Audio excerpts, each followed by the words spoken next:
What's going on, people? It's your boy Soulfist, back with a review. It's been a while since I did a review, but this chapter in particular, just in general, man, it had me thinking about so many old moments or chapters in One Piece, and because a lot of things are just coming like full circle in my head or whatever, or it just seemed the tiny little seeds of things that's just been sprinkled throughout the story that let me just get more into it.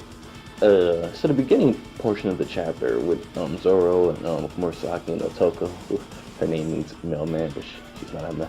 Anyway, that was all fine and dandy, but that's not necessarily what I want to focus on for this review. Even though like it wasn't unimportant information or anything, but I want to kind of more focus on the high key portion of this chapter with Luffy and Udon, with Yogoro of the flowers. It's just because there's a lot of things happening in this chapter that we've seen before, and this isn't necessarily new to One Piece, but so Luffy essentially he's still trying to learn this deflect technique or this projection, whatever type of technique it is. But Yogoro, oh, man can do it, and this isn't the first time we've seen this technique at all. We've seen in a few instances I could think of, we've seen Setsumaru do it. We've seen Marigold do it, or maybe with Sandersonia, but Luffy when he fought Hancock sisters. The Admirals have done this.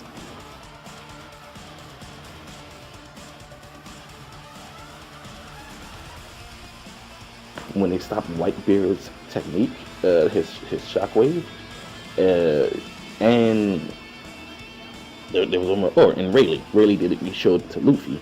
Now this isn't just like so. Armament haki, in its essence, is what allowed Luffy to pick up Smoky arm and swing him around and everything, while Tashigi was in his body, of course. But that's armament haki. But then you have the hardening technique, which Luffy coined first, which is the black armor, and then now we have this technique, which we didn't see, which we've seen pre-time skip. We didn't see hardening as a post-time skip, but we've seen this a few times throughout pre-time skip,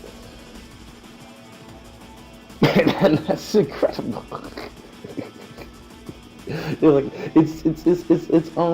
it's wild, but even also that, but the principle of this unmade hockey technique, in principle, like the way to do it, what Yogoro is trying to teach Luffy, Zoro already knows how to do. So this is like what allows Zoro to slice and dice anything he wants. Not necessarily sure if he's used the armament haki since pre-time skip. I thought he was, because he couldn't hit admirals. But in concept, in principle, Zoro already knows how to do this. So I pulled the chapter up right here. So Yogoro goes on to tell Luffy, like, in Wano there's a sort of power one can transmit into their body and to their blade. A good sword, when it is needed, can even cut steel, but when one does not want it to cut, it will hardly even trim papers.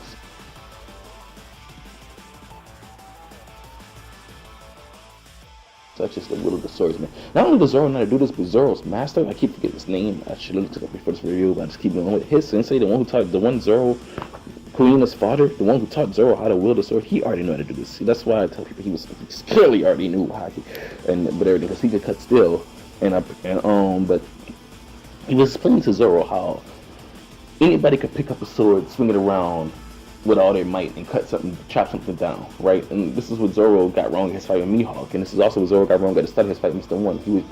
Zoro relied on brute force, physicality, and speed the entirety of the time. He wasn't really using the sword like it was an extension of himself or whatever. You have a metaphysical you want to get with that, but he was explaining to him, he was like, if you could cut anything, then you could cut nothing. Essentially, and for the longest time, I kind of just took this like, yeah, if you're so skilled with a sword and you could swing that bitch and cut nothing, my God, right? You know, as impossible as that is. But, you know, it's just, if you're so skilled with the sword, but like that's in genuine concept, that's what Zoro already knows how to do. And this was proven when, after he stood up and he cut the stone,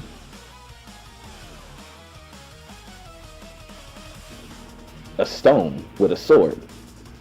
Not possible.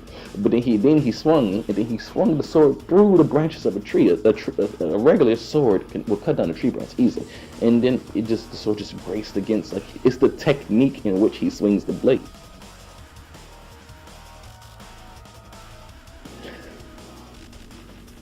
This is being applied to Haki in a sense. I guess it's being formed in Wano, but Zoro already knows how to do this, and maybe even think even more about that moment when Zoro and Mr. One.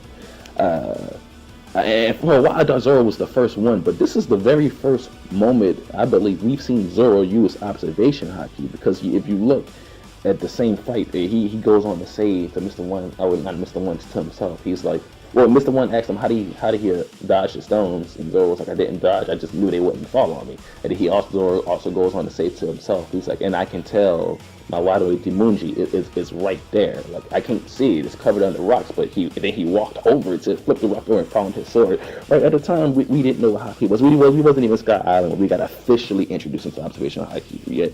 So, in concept, nobody knows what the hell that was, but I'm assuming this is clearly like signs of Haki. What we know about Rayleigh saying that Haki blooms in desperate situations, or in just in the middle of intense battles.